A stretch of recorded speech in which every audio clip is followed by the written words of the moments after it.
नमस्कार, म रवि लामिछाने। चितवन 2 बाट दोस्रो पटक प्रतिनिधि सभामा निर्वाचित भएको आज 100 दिन भयो। समुन्नत चितवनको यो महायात्रामा पहिलो बिन्दुदेखि सँगै रहनुभएका सम्पूर्ण चितवनवासी सामु म आज यो यात्रामा केही घुम्तीहरू देखाउन चाहन्छु। मैले आफ्नो निर्वाचन क्षेत्रमा केही कामको सुरुवात गरेको छु, केही गर्दैछु। यी कार्यक्रमहरू केही नमुना छन्, केही परीक्षण स्वरूप सुरुवात हुँदैछन्। संघीय सांसदको जिम्मेवारी र कामबारे म र हाम्रो पार्टी राष्ट्रिय स्वतन्त्र पार्टी अवगत छौं। मेरो निर्वाचन क्षेत्रमा भइरहेका कामले स्थानीय सरकारको सीमा नाग्दैन। हामीले लोक कल्याणकारी राज्य परिकल्पना गरेका चाहिँ छौं। संविधानले सुनिश्चित गरेका मौलिक हकहरू नागरिकले अक्षरशः उपयोग गर्न पाउनु पर्दछ। राज्यले ठूला विकास आयोजना अतिरिक्त लोकहितका के कस्ता योजना ल्याउनु पर्छ भन्ने विषयमा म सञ्चारकर्मी रहँदादेखि नै स्पष्ट छु। त्यही स्पष्ट दृष्टिका साथ विभिन्न योजनामा सहभागी हुँदै पनि आएको छु। हामी कागजी अध्ययन मात्र नभएर विभिन्न क्षेत्रमा पाइलट प्रोजेक्टहरू सञ्चालन गरी जनताका समस्या समाधान गर्ने बाटोमा छौं।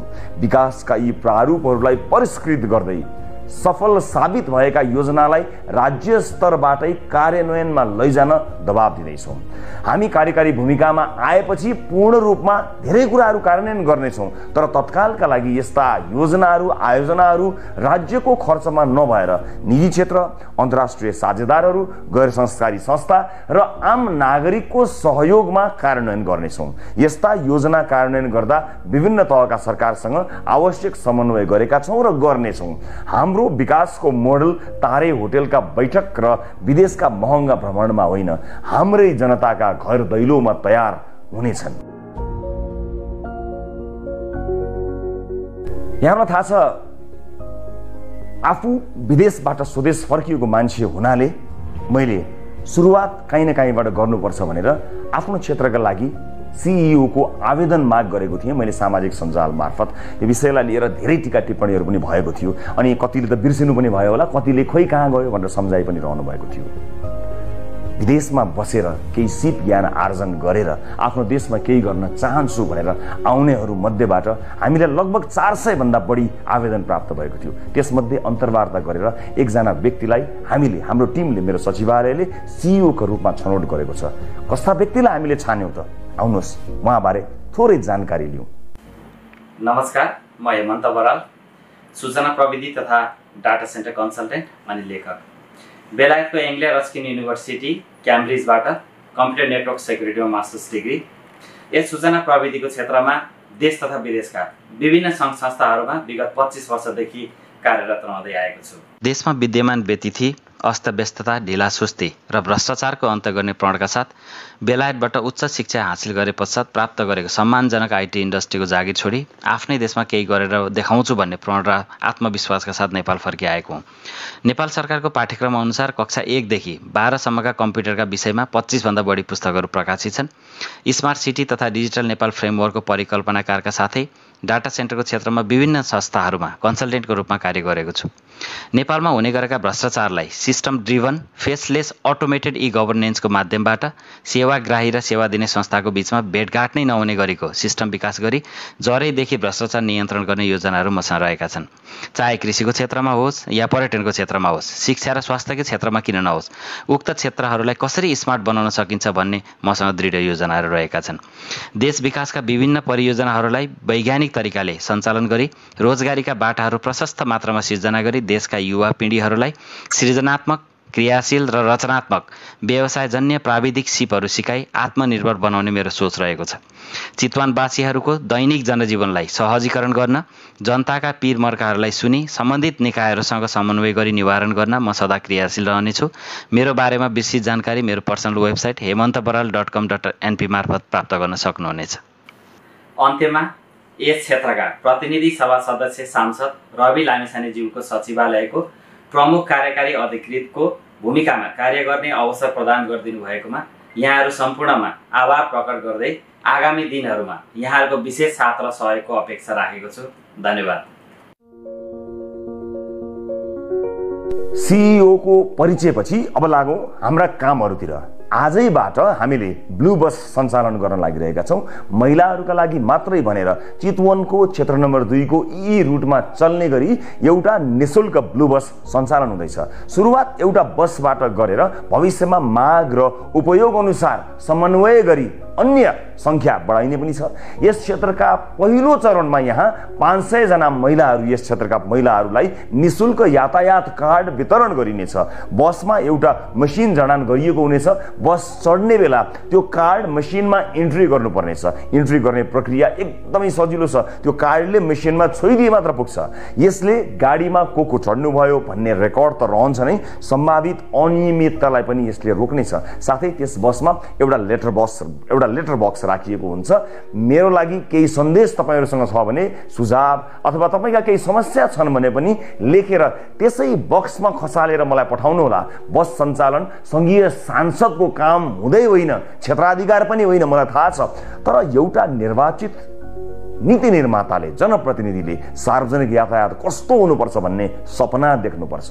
अझ सार्वजनिक सवारीमा महिलाहरूको सुरक्षा र प्राथमिकता कस्तो हुनुपर्छ भनेर देख्नुपर्छ र देखाउनुपर्छ।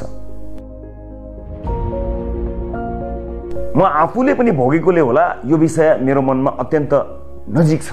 विदेशमा रहेका नेपालीहरू आफ्नो देश फर्कन कति व्यग्र हुन्छन् भन्ने कुरा मलाई राम्रोसँग थाहा छ।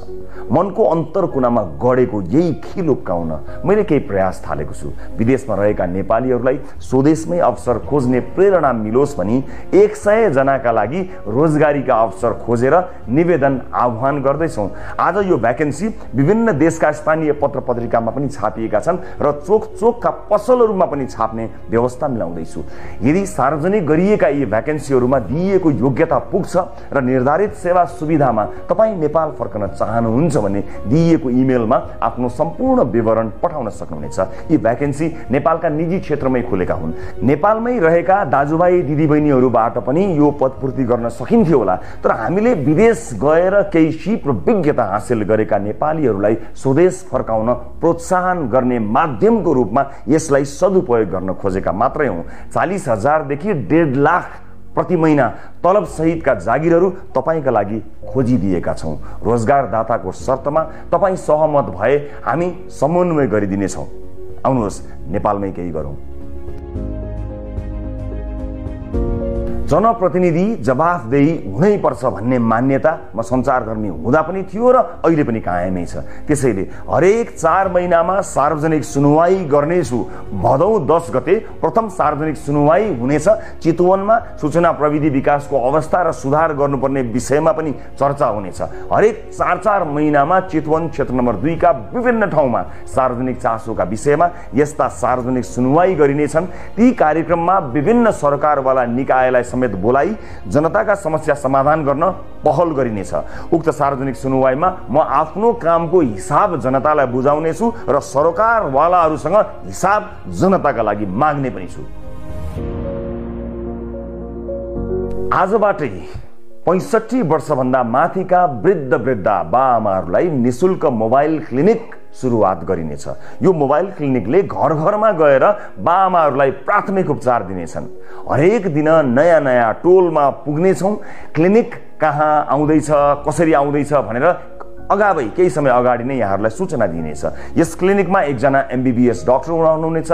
तपाईँ अस्पतालसम्म जान सक्नु भएन भने यो मोबाइल क्लिनिकको नम्बरमा कल गरेर घरसम्मै बोलाउन पनि सक्नुहुनेछ। प्राथमिक उपचारपछि थप उपचार चाहिने देखिए डाक्टरले सम्बन्धित अस्पताल वा डाक्टरसम्म सिफारिस गर्ने लगायतका सबै काम सहजीकरण गरिदिनुहुनेछ। फेरि पनि भन्छु, यो एउटा सांसदको काम होइन, तर चुनाव ताका घर घरमा जाँदा आशीर्वाद दिनुहुने बाआमालाई एउटा छोरोको नाताले हेरचाह गर्नु मेरो कर्तव्य हो। चुनावमा भोट माग्दा मैले शिक्षालाई जोड दिएको कुरा यहाँहरूलाई थाहा छँदैछ। हाम्रो शिक्षा प्रणाली युग सुहाउँदो छैन, प्रतिस्पर्धी छैन।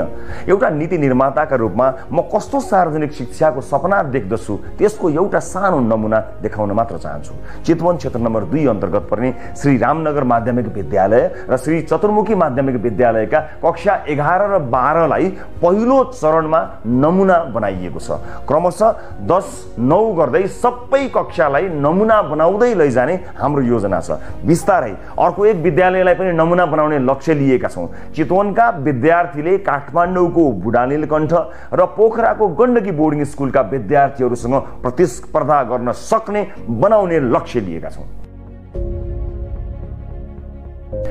राजनीतिमा नलागेको बेला पनि हरेक नेपाली नागरिकको स्वास्थ्य उपचार सुनिश्चित हुनुपर्छ भन्ने मान्यता राख्ने थुप्रै मान्छेहरू मध्येको एक हुँ म। सञ्चारकर्मी हुँदा पनि हामीले कालीकोटको राजकोट अस्पताल निर्माण सम्पन्न गरेका थियौँ। कोभिड-19 का बेला अक्सिजनको जोहो गर्न दिनरात खटेका थियौँ। पैसाको अभावले कुनै पनि नागरिक आधारभूत स्वास्थ्य सेवाबाट वञ्चित हुन नपरोस् भनेर स्वस्थ चितवन अभियान सुरु गर्दैछु, जस अन्तर्गत पैसा हुनेहरूले तिर्ने, नहुनेको जिम्मा हाम्रो। कति सफल हुन्छु थाहा छैन, तर सुरुवात चाहिँ चितवनबाट गर्न चाहन्छु, आफ्नै निर्वाचन क्षेत्रबाट गर्न चाहन्छु। यो अत्यन्त कठिन र अपजसी काम हो थाहा छ, तर हुन्छ र सकिन्छ भन्ने विश्वास लिएर सुरुवात गर्दैछु। त्यसका लागि प्रथम चरणमा क्षेत्र नम्बर 2 का विपन्न नागरिकलाई स्वास्थ्य बिमामा अनुबन्धित गर्ने योजना अगाडि सारेको छु। कसैले पनि पैसाको अभावमा ज्यान गुमाउन नपरोस् भन्ने उद्देश्यले विपन्न परिवारका लागि 5 लाख रुपियाँ बराबरको स्वास्थ्य बिमा कार्यक्रमलाई लिएर आएको छु। त्यसका लागि सुरुवाती चरणमा 100 जना छनौट गरिसकेका छौँ। यस योजनाको नाम स्वस्थ चितवन राखिएको छ। खानेपानीको व्यवस्थापनपछि मैले सबैभन्दा महत्त्व दिन चाहेको यो योजना चितवनवासीका लागि फलदायी हुनेछ भन्ने मैले आशा लिएको छु। हुनेले तिर्ने र नहुनेले पनि स्वास्थ्य उपचारमा पहुँच पुर्याउने यो योजनाका बारेमा थप जानकारी म दिँदै जानेछु। अहिले यो सुरुवात मात्रै हो। आम नागरिकको एउटा सानो नै भए पनि समस्या हल गरिदिन सक्यो भने आफूलाई असाध्यै राम्रो काम गर्न सकेको हुँ कि भन्ने एउटा आत्मविश्वास बढ्दै आउने गरेको छ। रविले गर्छ भन्ने विश्वासकै कारण होला मेरो सचिवालयमा दिनहुँ अनेक समस्या आउने गरेका छन्। यिनै समस्या समाधान गर्न आजबाट मैले हेलो रविलाई सुरुवात र अझ प्रभावकारी बनाउने कामको सुरुवात गरेको छु। यस कार्यक्रम अन्तर्गत स्वयं कार्यालयमा उपस्थित भई या अनलाइन मार्फत या फोन मार्फत गुनासो तथा सुझाव टिपाउन सकिनेछ। त्यस पश्चात तपाईलाई एउटा टोकन वा टिकट नम्बर उपलब्ध गराइनेछ। त्यस मार्फत तपाईले आफ्ना गुनासो या सुझावको कार्यान्वयन कहाँ पुग्यो र के भइरहेको छ भन्ने जानकारी अनलाइनमै पाउनुहुनेछ। संविधानले सुनिश्चित गरेका मौलिक हकहरू जनताले अक्षरशः उपयोग गर्न पाउनुपर्छ। नेपालको संविधानमा मौलिक हक अन्तर्गत धारा 31 मा शिक्षा सम्बन्धी हकको व्यवस्था छ, जसमा सबै नागरिकलाई आधारभूत शिक्षामा पहुँचको प्रत्याभूति गरिएको छ। तर यो कति कार्यान्वयन भएको छ, भएकोमा पनि शिक्षाको गुणस्तर के छ भन्ने बारे हामी अवगत नै छौँ, हामीलाई थाहै छ। यदि दुविधा छ भने पनि एकपटक इच्छा कामना गाउँपालिका आएर अवलोकन गर्न सक्नुहुनेछ। हामीले यसलाई चिर्नका लागि सानो एउटा प्रयास सुरुवात गर्दैछौँ। इच्छा कामना गाउँपालिका वडा नम्बर 1 भाराङ स्थित राष्ट्रिय आधारभूत विद्यालयको स्तरोन्नति सुरु गरेका छौँ। अहिले यो विद्यालय कक्षा 7 सम्म छ।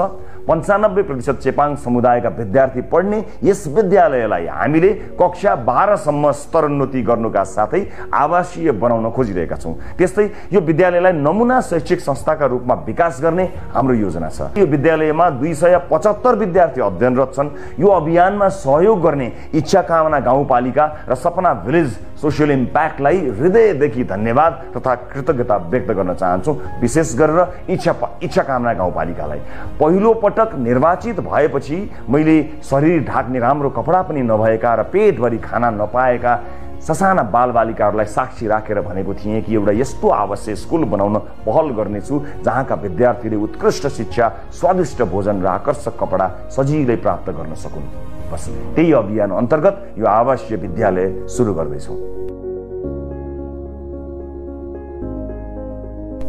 हरेक वर्ष बर्सातका बेलामा करिब 3 महिना बाढी पहिरोले क्षेत्र नम्बर 2 अझ विशेष गरेर मौलिन नारायणघाट सडक खण्ड आक्रान्त हुने गर्दछ। त्यसैले नागरिकलाई बाढी पहिरोको विपत्तिबाट जोगाउन र यस्तो विपत्तिबाट मद्दत गर्न हाम्रो RAT ऱ्यापिड एक्सन टिम चनाखो भएर अब खटिनेछ। प्रत्येक बर्खामा अत्यधिक जोखिम युक्त क्षेत्रमा कम्तीमा 20 सदस्य सम्मिलित RATले सरकारी निकाय, सुरक्षाकर्मी र आम नागरिकसँग मिलेर सहजीकरण, उद्धार लगायतका काममा सहयोग पुर्याउनेछ। कृषिमा विश्वमै उत्कृष्ट मध्ये एक मानिने इजरायली प्रविधि ज्ञान र सिपबारे हामी धेरैलाई थाहा छ। नेपालका लागि इजरायली राजदूत हनान गोरेरसँग 2080 जेठ 30 गते केन्द्रीय कार्यालयमा मेरो भेटवार्ता भएको थियो। उक्त भेटमा इजरायलको एक नमुना गाउँसँग हाम्रो इच्छाकामना गाउँपालिकालाई मित लगाउने र कृषिमा नमुना गाउँको रूपमा स्थापित गर्ने योजनामा छलफल भएको थियो। महामहिम राजदूतले यो योजनालाई अगाडि बढाउने विषयमा सकारात्मक प्रतिक्रिया र कदम चाल्नु भएको छ। नेपाल सरकारका सम्बन्धित निकाय र परराष्ट्र मन्त्रालयसँग आवश्यक पर्ने स्वीकृति र समन्वय गरी यो कार्यक्रम अगाडि बढाउन पहल सुरु गरेको छु। 2080 साल वैशाख 10 गते सम्पन्न उपनिर्वाचनमा मैले प्राप्त गरेको 54,176 मत बराबर फलफूल र जडीबुटीका बिरुवा रोप्ने योजना आज 100 दिनको अवसर पारेर उद्घोष गर्न चाहन्छु। हरेक मतदाता प्रतिको सम्मान स्वरूप मैले यो योजना आजबाट सुरु गर्दैछु र अब 54,176 बिरुवा रोपिसक्ने प्रण पनि आजै गर्न चाहन्छु। प्रत्येक मतदाताको नाममा कम्तीमा एउटा बिरुवा चाहिँ रोप्न चाहन्छु। मैले सुरु गरेका र सुरु गर्न चाहेका सबै कामको निरन्तरताका लागि आर्थिक स्रोत साधनको आवश्यकता पर्छ। म आर्थिक रूपले सम्पन्न मान्छे पनि होइन, भएको पनि छाडेर सेवामा लागेको मान्छे तपाईहरुलाई थाहा भएको विषय हो। एक व्यक्तिले गर्न सक्ने कुरा पनि त्यति धेरै हुँदैनन्, व्यक्तिका सीमितताहरू छन्। त्यसैले विदेशमा बस्नुहुने सम्पूर्ण चितवनवासीलाई एकजुट भएर हामीलाई यस काममा सघाउनको निमित्त र हातेमालो गर्नको निमित्त म विनम्रतापूर्वक अनुरोध गर्न चाहन्छु। हामीले चितवन क्लब बनाउँदैछौँ। यदि तपाईँ विदेशमा हुनुहुन्छ र यस क्लबमा जोडिन चाहनुहुन्छ भने स्क्रिनमा देखिएको इमेल र व्हाट्सएप नम्बरमा हामीलाई सम्पर्क गर्न सक्नुहुनेछ। देश बनाउने महाअभियानमा हामीलाई तपाईहरुको सहयोग अपरिहार्य छ। सँगै मिलेर हामीले चितवनबाट देश विकासको मोडल तयार पार्नु छ। अहिले मलाई र चितवनलाई तपाईको सहयोगको आवश्यकता छ। अहिले सहयोग गर्नुहोस् र विश्वास गर्नुहोस्, केही वर्षपछि तपाईले चितवनमा लगानी गर्नुहुनेछ, सहयोग मात्र होइन। र अन्त्यमा यी सबै कामको सुरुवात गर्दा सहयोग गर्नुहुने स्थानीय सरकार र चितवनका स्थानीयलाई धेरै धेरै धन्यवाद व्यक्त गर्न चाहन्छु। सभामुख महोदय, नागरिकता विधेयकका सम्बन्धमा राष्ट्रिय स्वतन्त्र पार्टी कुनै समुदायको विरुद्ध छ भन्ने भाष्य जबरजस्ती निर्माण गरेर निमुखा नागरिकलाई गुमराहमा राख्न खोजिएको छ। त्यसो गर्नेहरूलाई म यति मात्र भन्न चाहन्छु कि राजनीतिसँग कुनै सरोकार र भोट बैंकको कुनै आवश्यकता नहुँदा पनि प्राकृतिक विपत्ति, वैदेशिक रोजगारीका समस्या र मिटर ब्याज जस्ता विषयमा आवाजविहीन मधेसी जनताको पक्षमा हामी उभिएको संसार साक्षी छ। मैले श्रेय लिन खोजेको होइन, एउटा दृष्टान्त मात्र दिन खोजेको हुँ। सम्मान्य सभामुख महोदय, मलाई नागरिकले नागरिकता नपाउनुको पीडा थाहा छ, साँच्चै नै थाहा छ। कुनै पनि नेपाली नागरिक नागरिकताबाट वञ्चित हुनु हुँदैन, त्यो उसको नैसर्गिक अधिकार हो। जन्मसिद्ध नेपाली नागरिकका सन्तान र एकल आमाहरूका सन्तानको नागरिकताको अधिकार मेरो र तपाईको जति नै सुनिश्चित छ हुनुपर्छ। सभामुख महोदय, मात्र वैवाहिक अङ्गीकृतका विषयमा मौन रहेका हुनाले यस बारेमा छलफल चलाउन खोजिएको हो। र सम्मानित सभामुख महोदय मार्फत म जानकारी गराउन चाहन्छु, एकल आमाका सन्तानले नागरिकता लिँदा आमाले बाबुको पहिचान नै नखुलेको स्व घोषणा गर्ने व्यवस्था हाम्रा आमा दिदीबहिनीहरूको आत्मसम्मान विपरीत छैन यो? यस्ता प्रश्नहरूको विषयमा पनि सोचौँ भनेको हामीले। विधेयक संसदमा आएको भए हामी छलफल गर्थ्यौँ, स्वामित्व लिन्थ्यौँ। तर जसरी जुन बाटोबाट प्रमाणीकरण भयो जम्मा विपत्ति यतिमा हो सभामुख महोदय। र यदि सदनमा आएर छलफल हुने भएको भए त्यहाँ भएको विभेदका विषयमा पनि हामी कुराकानी गर्थ्यौँ। महिला र पुरुषलाई जुन विभेद गरिएको छ वैवाहिक अङ्गीकृतका विषयमा, त्यसमा पनि हामी हाम्रो धारणा राख्थ्यौँ र दुधको दुध पानीको पानी थाहा हुन्थ्यो कि यो सदनमा आइसकेपछि को के कुराको पक्षमा छन् या विपक्षमा छन् भन्ने कुरा थाहा हुन्थ्यो। त्यसकारणले यो गलत बाटोबाट गएका हुनाले गलत मानिसको पुतला जलाइएको छ भन्ने कुरा म सम्मानित सदन मार्फत जानकारी गराउन चाहन्छु। र अर्को महत्त्वपूर्ण कुरा सम्मानित सभामुख मार्फत भन्न चाहन्छु कि हामीले पार्लियामेन्टको डिग्निटी राख्नलाई कहीँ कतै चुकिरहेका त छैनौँ, यसबारेमा पनि अलिकति ध्यान आकर्षण गराउन चाहन्छु सभामुख महोदय। जस्ता जस्ता विषयहरूमा हामीले छलफल गऱ्यौँ। हामी नयाँ राजनीतिक दलका हिसाबमा चाहे ती हाम्रा पक्षबाट आएका हुन् या अन्य राजनीतिक दलबाट आएका विषयहरू हुन्, हामी काहीँ न काहीँ लज्जित भएका छौँ। यो सदन भैँसी राँगाको विषयमा गफ गरेर यदि 5 वर्ष बिताउने हो भने हामीले गोबर बाहेक केही पनि प्राप्त गर्न सक्दैनौँ। हामी आत्मआलोचना गर्न चाहन्छौँ। हाम्रा दलबाट पनि भएका कमी कमजोरीलाई आत्मआलोचना गर्न चाहन्छौँ र नयाँ राजनीतिक दलका रूपमा हामी एउटा नयाँ अभ्यास लिएर आएका छौँ। हामीले आज बजेटमा कुराकानी गरिरहँदा, राष्ट्रका महत्त्वपूर्ण मुद्दामा कुराकानी गरिरहँदा आम सर्वसाधारणमा संसदबाट गएको सन्देश राम्रो सन्देश गएको छैन। म आफ्नो भागको ब्लेम, आफ्नो भागमा परेको जुन दुःख छ त्यो आफू जिम्मेवार हुन चाहन्छु र आफ्नो राजनीतिक दलका तर्फबाट गत केही दिनहरूमा भएका बहसहरू अलिकति अमर्यादित भएकोमा क्षमा याचना पनि गर्न चाहन्छु। सामान्य सभामुख महोदय, म अब विषयवस्तुमा प्रवेश गर्न चाहन्छु। आगामी आर्थिक वर्ष 80-81 का लागि सरकारले गत 1 महिनामा विनियोजन विधेयकका प्राथमिकता, त्यसपछि नीति तथा कार्यक्रम अनि अहिले बजेट बारेमा बजेट प्रस्तुत गरेको छ। यी कार्यक्रमहरू हेर्दा मनमा एउटा प्रश्न जन्मिएको छ सभामुख महोदय। सरकारले प्रस्तुत गरेको यो विनियोजन विधेयकका प्राथमिकता, नीति तथा कार्यक्रम र बजेट एउटै सरकारले ल्याएर आएको हो कि फरक सरकारको पालामा आएको भन्ने कुरामा म चाहिँ अलिकति दोधारमा परेको छु। किनभने यी कार्यक्रमहरू बीच तालमेल कहीँ कतै भेटिएको छैन। यसबारेमा छुट्टै बहस गरौँला। तर अहिले म बजेटमा केन्द्रित भई केही कुराहरू राख्न चाहन्छु। सामान्य सभामुख महोदय, एउटा उदाहरण मात्र यहाँ प्रस्तुत गर्न चाहन्छु। मान्नुहोस् कुनै एउटा परिवार छ, त्यो परिवारका 4 सदस्यले कमाउँछन्। एकजना सरकारी जागिरे छ भन्ठान्नुहोस्, एकजना कृषि कार्य गर्छ, एउटा खुद्रा पसल चलाउँछ, अर्को एउटा वैदेशिक रोजगारीमा जान्छ। त्यस परिवारको घरमूलीले आउने वर्ष हाम्रो प्रत्येक सदस्यको आम्दानी एउटा 5% भनौँ न, 5%ले बढ्छ भनेर हिसाब देखायो भने कसरी पत्याउने? घरमूल्यले हिसाब देखाए जस्तो सबैको आम्दानीको वृद्धि दर एउटै कसरी हुन सक्छ सभामुख महोदय? जस्तै सरकारले दिने पारिश्रमिकको कुरा, त्यसको वृद्धि दर सरकारले निर्धारण गर्छ। व्यापारबाट हुने आम्दानीको त्यसको चाहिँ बजारको व्यवस्थापनले निर्धारण गर्छ। वैदेशिक रोजगारीमा हुने कुरा रोजगारदातामा भर पर्छ, श्रमको माग अनुसार भर पर्छ, ती देशको नीतिले निर्धारण गर्छ। कृषिबाट हुने आम्दानी, उत्पादनको अवस्था, बिक्री मूल्यहरूले निर्धारण गर्छन्।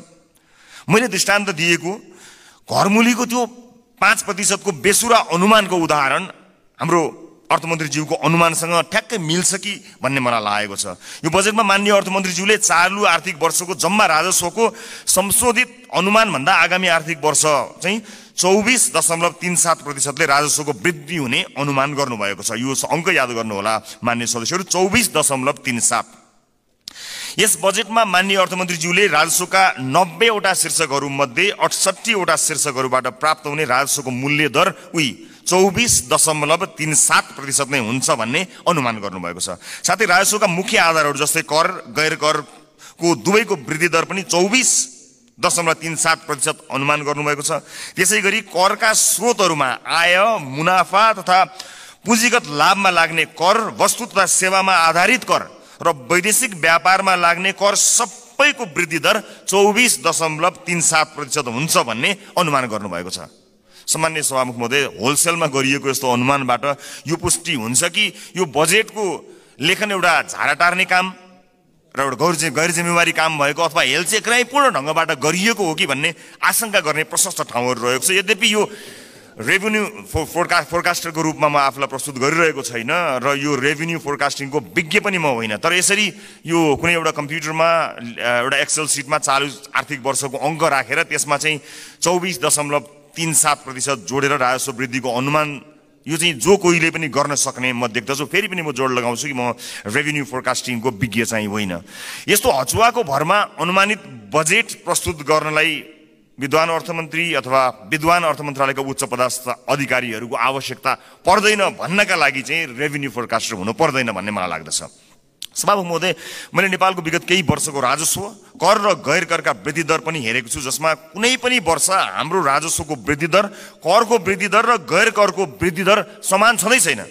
सभामुख महोदय, बजेट निर्माण प्रक्रियामा राजस्वको अनुमान नै यस्तो प्रमुख आधार स्तम्भ हो जसको आधारमा विभिन्न क्षेत्रमा गरिने खर्च तय गरिन्छ। चालु आर्थिक वर्षको प्रक्षेपित राजस्व करिब 14 खर्ब उठ्न नसक्ने भई संशोधित अनुमान करिब 11 खर्बमा झार्नु परेको यो विषम अवस्थामा अर्थमन्त्रीज्यूले आगामी आर्थिक वर्षको बजेट प्रस्तुत गरिरहँदा जम्मा राजस्वको करिब 93% भन्दा बढी उठ्ने अनुमान गरिएको राजस्वका शीर्षकहरूबाट प्राप्त हुने राजस्वको वृद्धि दर एउटै 24.37% हुने अनौठो अनुमानले हामीलाई कहाँ पुर्याउने हो भन्ने एउटा ठूलो प्रश्न खडा भएको छ।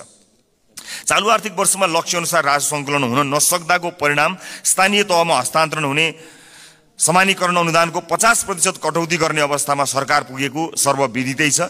यस्तो हचुवाको भरमा प्रक्षेपण गरिएको राजस्वमा आधारित आगामी वर्षको बजेटले हामीलाई यो मुलुकलाई कहाँ पुर्याउने हो ठूलो प्रश्न खडा भएको छ।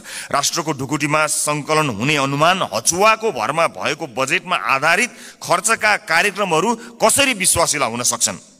सभामुख महोदय, मेरा पार्टीका मान्य सदस्यहरूले बजेटका कार्यक्रमको बारेमा पनि आफ्नो मन्तव्य राखिरहँदा हाम्रो पार्टीको धारणा पनि राख्नु भएकै छ र म पुनः दोहोर्याउँदै यो गरिमामय सदनको समय बर्बाद गर्नतिर लाग्दिन। तसर्थ सम्माननीय सभामुख महोदय मार्फत हाम्रा विद्वान अर्थमन्त्रीज्यूलाई विश्वमा इमान्दार, मेहनती र कर्तव्यनिष्ठ भनी पहिचान बनाएका सम्पूर्ण नेपाली आमा बुवा दाजुभाइ तथा दिदीबहिनीहरूको जनप्रतिनिधिको हैसियतले केही प्रश्नहरू राख्न चाहन्छु। 1, कर र गैर करलाई प्रभाव पार्ने विषयवस्तु र क्षेत्र फरक हुन्छन् भने एउटै दरमा वृद्धि कसरी सम्भव हुन्छ?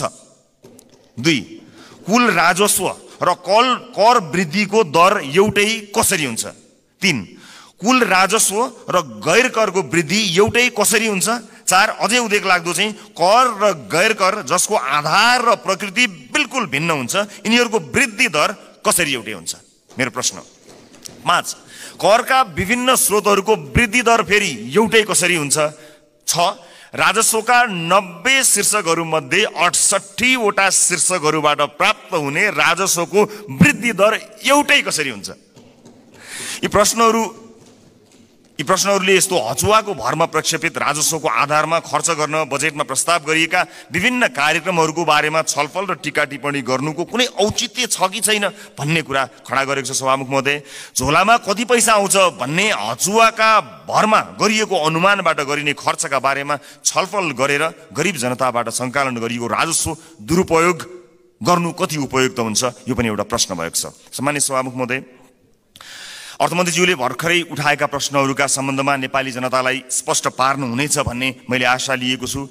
यदि यसको स्पष्ट र विश्वास लाग्दो आधार नेपाली जनता सामु आएन भने सत्ता पक्षका माननीय सांसदहरूले यो बजेटलाई कुन नैतिकताले पास गर्नुहुन्छ होला, मैले गम्भीर प्रश्न खडा गरेको छु। सम्मानित सभामुख महोदय, राष्ट्रिय स्वतन्त्र पार्टी यो सदनमा उपस्थित भइसकेको छ। विगतमा जे भए पनि अब त्यसरी नचलोस्। माननीय अर्थमन्त्रीज्यूले मैले उठाएका प्रश्नहरूको विश्वासिलो आधारसहितको भरपर्दो जवाब दिनु सक्नु भएन भने मलाई आशा छ उहाँ राजस्व अनुमानमा संशोधित प्रस्ताव लिएर आउनुहुनेछ।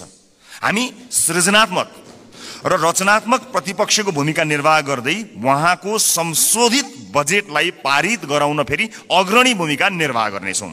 सभामुख महोदय, सचेत नेपाली जनताहरूले हेरिरहेका छन्।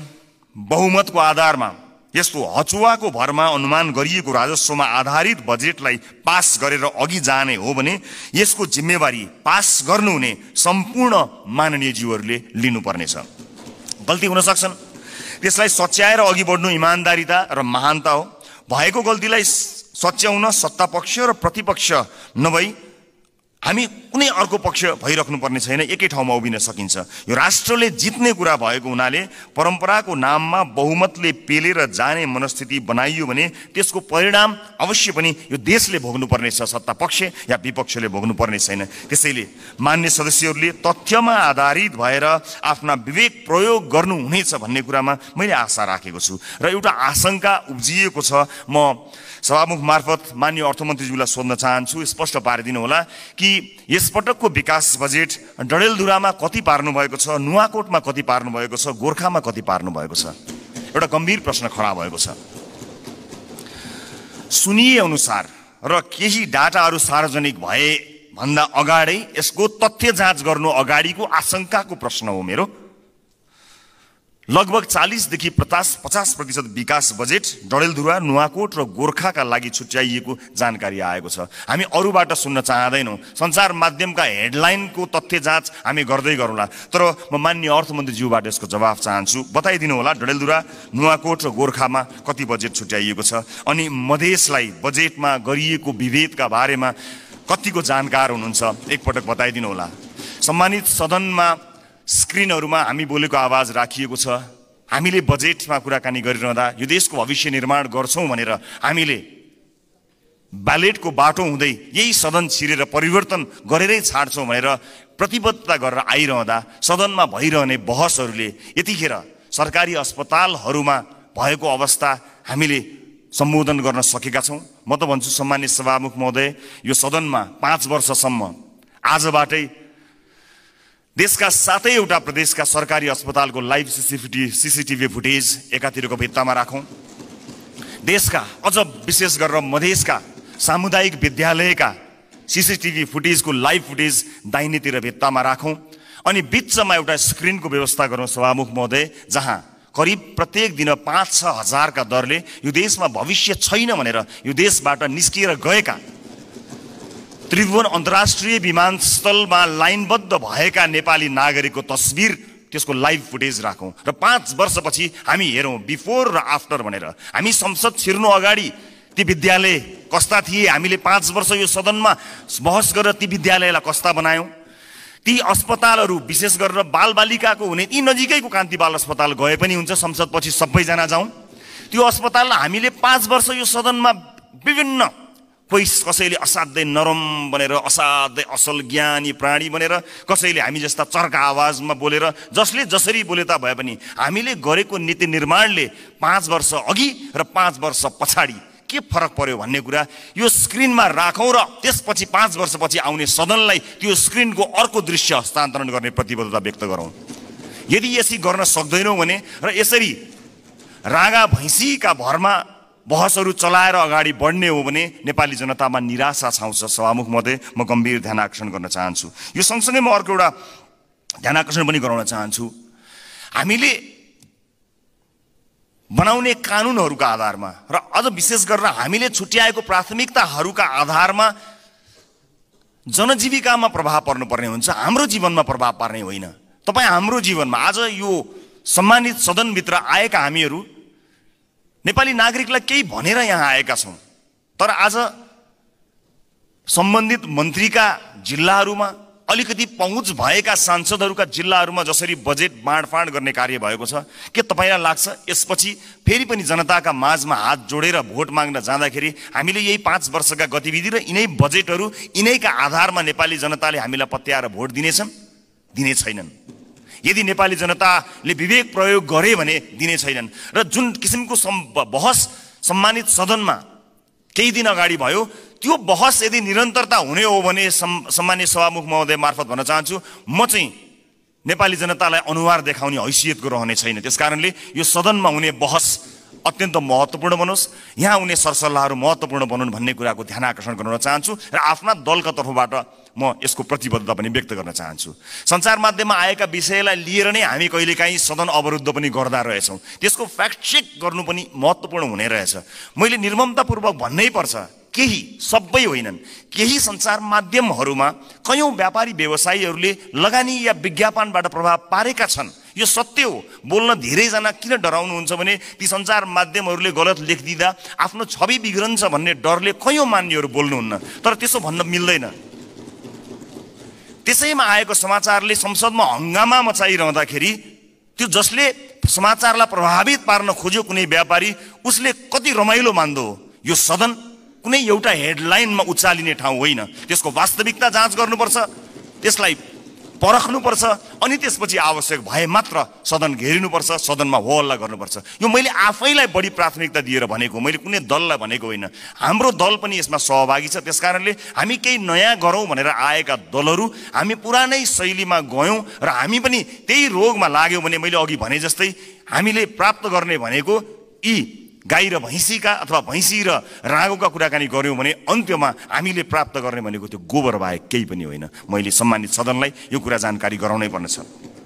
सम्मानित सभामुख महोदय, यस सदनमा हामीले नेपाली जनताका लागि नीतिहरू बनाइरहँदा र विशेष गरेर बजेटमा प्राथमिकताहरू छुट्याइरहँदा हामीले छुट्याएको प्राथमिकताले आम नागरिकको जीवनलाई छुन सकेनछ भने, आम नागरिकको दैनिकीलाई प्रभाव पार्न सकेन भने हाम्रो लागि त्यो दुर्भाग्यको विषय हुन्छ।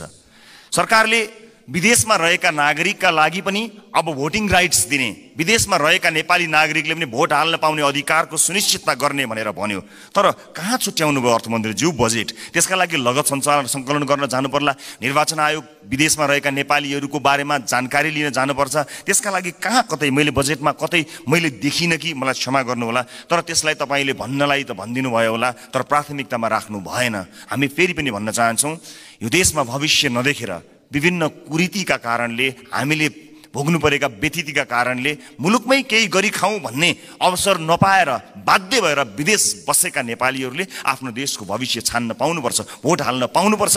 त्यसलाई प्राथमिकताका साथ राखियोस्। म माननीय अर्थमन्त्रीज्यूलाई विदेशमा रहेका नेपालीहरूले मतदान गर्न पाउने अधिकारको सुनिश्चितताका लागि कति बजेट छुट्याउनु भएको छ, के व्यवस्था गर्नु भएको छ, म त्यसको लागि पनि जवाफ चाहन्छु। र जिल्ला निर्वाचन कार्यालयहरू खारेज गर्ने जस्तो निर्णय, गलत निर्णय सच्याइयोस् भन्ने कुरा पनि म भन्न चाहन्छु। किनभने संवैधानिक निकायहरूलाई, हामीले त्यसका काम कारबाहीहरूलाई यदि ध्यान दिएनौँ, तिनको स्वच्छतामा हामीले प्रश्न खडा गरेनौँ र त्यसलाई सरकारका मार्फत या कुनै मन्त्रालयका मार्फत ल्याएर राखिदियौँ भने त्यो साँच्चै नै दुर्भाग्यपूर्ण हुनेछ। त्यसकारणले यसलाई पनि पुनर्विचार गरियोस्। खर्च कटौतीका नाममा हरेक विषयलाई, यसको गम्भीरता, त्यसको महत्त्व नबुझिकन गरियो भने त्यो साँच्चै नै दुःखद हुनेछ। म सम्माननीय सभामुख मार्फत यो ध्यान आकर्षण गर्न चाहन्छु। र अहिले बजारमा देखिएको वित्तीय सङ्कट, आम नागरिकले भोगेको वित्तीय सङ्कटलाई सम्बोधन गर्ने र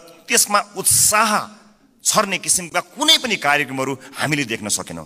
आज एकपछि अर्को सटरहरू बन्द भएका छन्। आज कयौँ व्यापारी व्यवसायीहरू बैंकको चर्को ब्याज तिर्न नसकेर कयौँ व्यापारी व्यवसायीहरू आत्महत्या गर्ने अवस्थासम्म पुगेका छन्। मेरै निर्वाचन क्षेत्रमा शङ्कर कणेलले आत्महत्या गर्नुभयो र उहाँको सुसाइड नोटमा लेखिएका कुराहरू गम्भीर छन्। यस्ता धेरै समस्याहरू देखिएका छन्। आज प्रत्येक 3वटा सटरमा एउटा सटर बन्द भएको अवस्था छ। आज सहकारीहरूका कारणले गर्दाखेरि जुन किसिमको बिल्लीबाट मानिसहरूको भएको छ, त्यसलाई सरकारले गम्भीरतापूर्वक सम्बोधन नगर्ने भयो भने धेरै मानिसहरू सडकमा आउन बाध्य भएका हुन्छन् र बेवश भएर यो मुलुक छोडेर विदेशमा रोजगारीका लागि जानुपर्ने अवस्था सिर्जना हुन्छ। अनि विदेशमा रोजगारीका लागि जानु पर्दाखेरि विदेशमा भएका हाम्रा राजदूतावासहरूको संयन्त्रले लाखौँको सङ्ख्यामा भएका नेपाली नागरिकहरूलाई सम्बोधन गर्नै सक्दैन। यहाँ केही गरौँ भन्दा गर्न पाएका छैनन्। देशै छोडेर जाँदा परदेशमा पनि दुःख पाएर बसेका छन्। मुलुकको, समाजको वास्तविक समस्यासँग हाम्रो नीति, हाम्रो बजेट, हाम्रो कार्यक्रम कसरी अलग हुन सक्छ? सभामुख महोदय, समाजको चरित्रभन्दा, समाजले भोगेको पीडाभन्दा हामीले यहाँ गर्ने डिस्कसन, तपाईँ हामीले गर्ने संवाद कसरी फरक हुन सक्छ? सभामुख महोदय, समाजले भोगेको पीडालाई मलम लगाउन नसक्ने गरी हामीले गर्ने संवादको के अर्थ हुन्छ? सभामुख महोदय, त्यसकारणले म विनम्रतापूर्वक अनुरोध गर्न चाहन्छु सभामुख महोदय मार्फत कि नेपाली जनताको पीडालाई, नेपाली जनताले आज भोगेका समस्याहरूलाई, त्यसलाई महसुस गरेर, त्यसलाई लिपिबद्ध गरेर हामीले बजेटमा ध्यान दिनुपर्छ। र अन्त्यमा आगामी वर्षका लागि हामीले यसो गर्न सक्छौँ कि सानो एउटा सुझावसहित मैले म बिदा माग्छु। बजेट बन्नुभन्दा 4-5 महिना अगाडि हरेक राजनीतिक दलका अझ विषयविज्ञहरू छन् भने उनीहरूलाई सहभागी गराएर प्राथमिकताका क्षेत्रहरू छुट्याउँ। कुनै पनि राजनीतिक दलले भोट माग्दाखेरि शिक्षा गुणस्तरीय र स्वास्थ्य आम नागरिकको पहुँचमा भनेर हामीले भोट मागेका हौँ नि। हाम्रो घोषणापत्रमा, हाम्रा वाचापत्रमा बाकाइदा लेखिएको छ नि। नेपालको संविधानले पनि त्यो अधिकारलाई सुरक्षित गरेको छ नि। भनेपछि के सत्ता पक्ष के विपक्ष कसैको विमति होला र? हामीले कस्तो शिक्षा नीति बनाउने? आउनुहोस् सबै राजनीतिक दलका साथीहरू एक ठाउँमा उभियौँ र एउटा साझा शिक्षा नीति सरकारलाई हामीले रेकमेन्ड गरौँ। किनकि तपाईँले भोट माग्दा पनि नेपाली जनतालाई राम्रो शिक्षा दिन्छु भन्नुभएको हो, मैले भोट माग्दा पनि नेपाली जनतालाई राम्रो शिक्षा दिन्छु भनेको हुँ। अनि यहाँ राजनीति कसरी भयो? तपाईँको जिल्लाका बाटोहरूमा भोट हालेपछि अब तपाईँ यहाँ कुनै नेताको जिल्ला अथवा गाउँठाउँमा बाटो पुर्याएर भोट माग्ने दिनको त अब अन्त्य गर्नुपर्छ हजुर। सिङ्गो देशलाई हेर्नुपर्छ। अब त त्यसरी चल्दैन बाँडेर। यो नागरिकको स्वास्थ्यका लागि आवश्यक पर्ने हेल्थ केयर बिल कस्तो हुनुपर्छ? सबै राजनीतिक दलका 101 छानेर एक ठाउँमा बसौँ बजेट बन्नुभन्दा करिब 4-5 महिना अगाडि र हामी साझा अवधारणा बनाऊ र त्यसमा एउटा कमन कमिटमेन्ट गरौँ। त्यसलाई सरकारको शिक्षा नीति बनाऊ। कोही विपक्षमा हुने छैनन्, किनकि सबैको अपनत्व हुनेछ। त्यसै गरी स्वास्थ्यका विषयमा कुराकानी गरौँ, अफोर्डेबल हेल्थ केयरका बारेमा हामी कुराकानी गरौँ र सबै दलका माननीयहरू अझ विषय विज्ञहरूलाई राखेर र आवश्यक परे नागरिक समाजबाट पनि विषयमा विज्ञता हासिल गरेका मानिसहरूलाई ल्याएर यो देशको स्वास्थ्य नीति कस्तो हुन्छ भन्ने कुरामा बहस गरौँ। 5 महिना अगाडि बहस गरौँ र त्यस बहसबाट निस्किएको निष्कर्ष, चाहे त्यो मुखमा त्यो निष्कर्ष निस्किएको भोलिपल्ट सरकार ढलोस्, जसुकैको सरकार बनोस्, सत्ता पक्ष प्रतिपक्ष बनोस्, प्रतिपक्ष सत्ता पक्ष बनोस्, तर त्यो नीति फेल हुनु भएन। यदि नेपाली जनतालाई हामीले हृदयमा राखेका हौँ, साँच्चै नै यो देशको मुहार फेर्नका लागि यहाँ आएका हौँ भने यो काम गरौँ, होइन आफ्नो र आफ्नाका मुहार फेर्न आएको हो भने यसै गरी चलाउँ, 5 वर्ष बिताउँ, तर हामी चाहिँ अनुहार देखाउन लायकका हुने छैनौँ। देशको मुहार जस्ताको तस्तै, तर राजनीतिज्ञको मुहार कति धेरै चम्किलो भएको छ हेर्नुहोस् त। किनकि हामीले जनताका मुद्दालाई चुनावका बेलामा मात्र सम्झ्यौँ, चुनाव पछाडि बिर्स्यौँ। म सम्पूर्ण माननीय सदस्यहरूलाई, सत्ता पक्ष प्रतिपक्ष जहाँ रहनु भएको छ, म सबैलाई विनम्रतापूर्वक अनुरोध गर्न चाहन्छु। नागरिकता विधेयकमा पनि हामीले भन्न खोजेको त्यही हो, ओनरसिप। यहाँ छलफल हुन पाएको भए सम्भवतः त्यसमा भएका बुँदाहरूमा अथवा छुटेका विषयहरूमा छलफल गर्न सकिन्थ्यो। यहाँ भएका कुनै पनि दलका मान्य सदस्यहरूले नेपाली नागरिकले नागरिकताबाट वञ्चित हुन परोस् भन्ने कुरामा मत हाल्नै सक्नुहुन्न। कसले सक्नुहुन्छ र?